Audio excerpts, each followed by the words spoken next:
Seguimos aqui no Jornal da Manhã, a gente segue de olho também na questão das bebidas adulteradas, né? E para a gente falar um pouco mais sobre as investigações, sobre essa intoxicação, a ação também do Gabinete de Crise do Governo para o rastreamento e coibir falsificação de bebidas, entre outros temas relacionados à segurança, a gente recebe o secretário de Segurança Pública do Estado de São Paulo, Guilherme Derrite, que gentilmente atende aqui a Jovem Pan. Secretário, bom dia e muito obrigado por nos atender.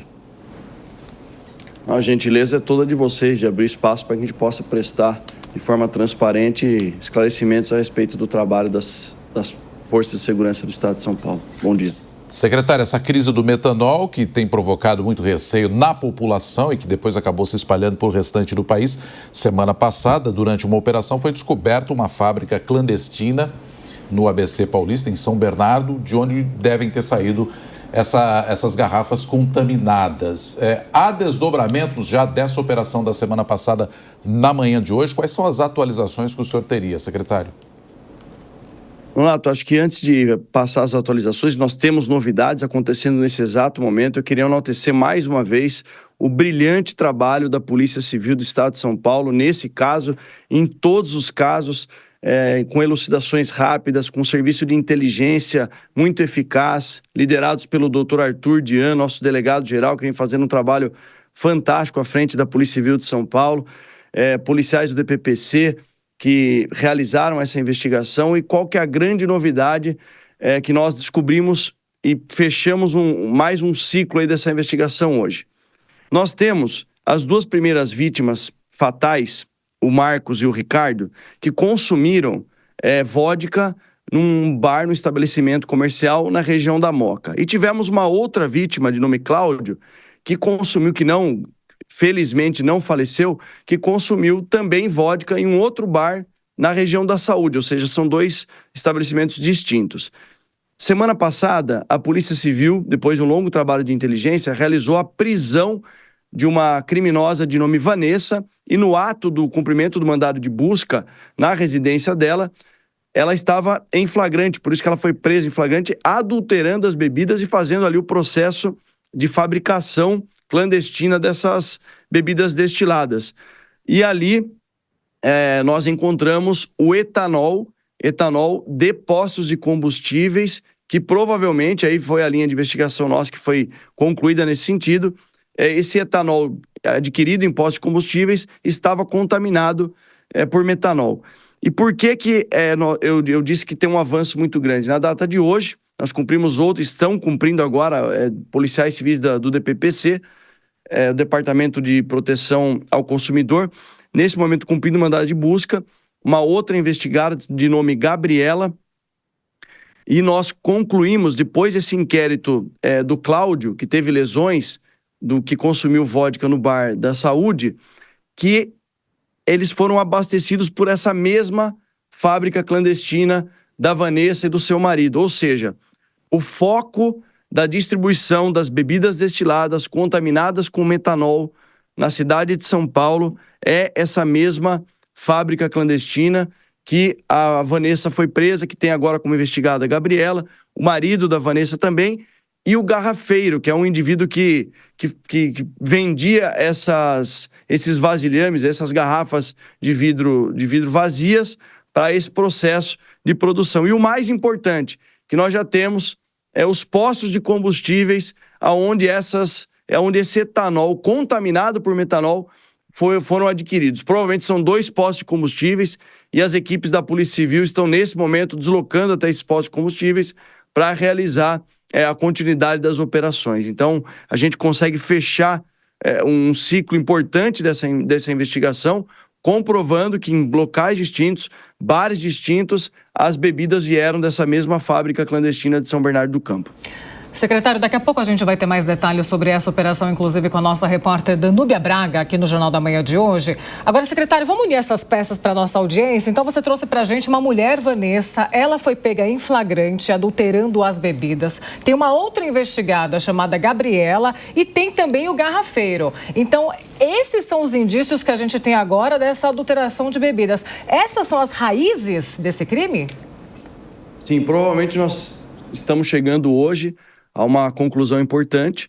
É claro que ainda vai demandar outros cumprimentos de mandado de busca, outras informações, mas eu garanto para vocês que está bem avançado, porque o que comprova tanto a Gabriela quanto a Vanessa, o garrafeiro e o marido da Vanessa, que no dia da prisão dela não estava no local, inclusive ele já foi preso anteriormente pelo crime de adulteração de bebidas. Inclusive nós temos já depósitos bancários realizados por esse grupo em alguns impostos de combustíveis que agora serão objetos de operações e de investigações. As equipes estão, nesse momento, a caminho desses postos de combustíveis para realizar, junto com a ANP, Agência Nacional de Petróleo, essa continuidade das diligências da operação. Então, esse ciclo, o garrafeiro, a Vanessa, a Gabriela e o marido da Vanessa, compondo essa associação criminosa para adulterar bebidas, junto com os postos de combustíveis, essa comprovada ligação através de pagamentos bancários para os postos de combustíveis, a gente consegue fechar esse ciclo da origem, da onde veio essa contaminação, e principalmente porque temos 2 estabelecimentos comerciais, 2 bares, um na Moca e um na região da Saúde, que adquiriram essas bebidas adulteradas e venderam para os seus clientes. No caso do Bar da Moca, levando, infelizmente e lamentavelmente, 2 vítimas fatais, o Marcos e o Ricardo, e no caso do Bar da Saúde, deixando lesões na vítima de nome Cláudio. Agora, secretário, logo no início das investigações sobre a intoxicação por metanol, houve a especulação da participação do PCC, né, nessas investigações, né, da adulteração de bebidas. O senhor chegou a descartar essa hipótese. Então, agora a gente tem, de fato, o resultado concreto disso, de que o PCC não participou dessa adulteração? Não, sem dúvida alguma. Desde o início a gente já tinha a nossa convicção, a experiência nossa, de todos os delegados de polícia, investigadores que estão atuando nesse caso, era de que não havia realmente a participação do crime organizado, em que pese algumas outras autoridades quererem colocar isso como sendo o PCC participando de adulteração de bebidas, e a nossa experiência ao longo de mais de 23 anos, no meu caso, no Dr. Arthur, mais de 30 anos, com segurança pública, o crime organizado não tem essa modalidade acoplada no seu escopo ali para obter a vantagem econômica, sabendo que o crime organizado tem como principal fonte de receita o tráfico de drogas e o tráfico internacional de drogas. Então, o que existe sim é uma associação criminosa de criminosos, de vários criminosos que realmente fazem adulteração de bebidas. Isso há décadas acontece no país, lamentavelmente. Nós tivemos ao longo desse ano aqui mais de 70 operações, foram presos 38 indivíduos depois que a crise veio à tona, em 59 em todo o ano, e nenhum desses criminosos presos que adulteravam as bebidas são faccionados, pertencem ao PCC. Então, essa série de indícios nos levaram a crer que não havia a participação e não tinha participação do crime organizado, e agora, com o decorrer das investigações, a gente tem certeza absoluta que não tem participação do crime organizado. O que aconteceu foi criminosos que se associaram, uma associação criminosa simples e não organizada, porque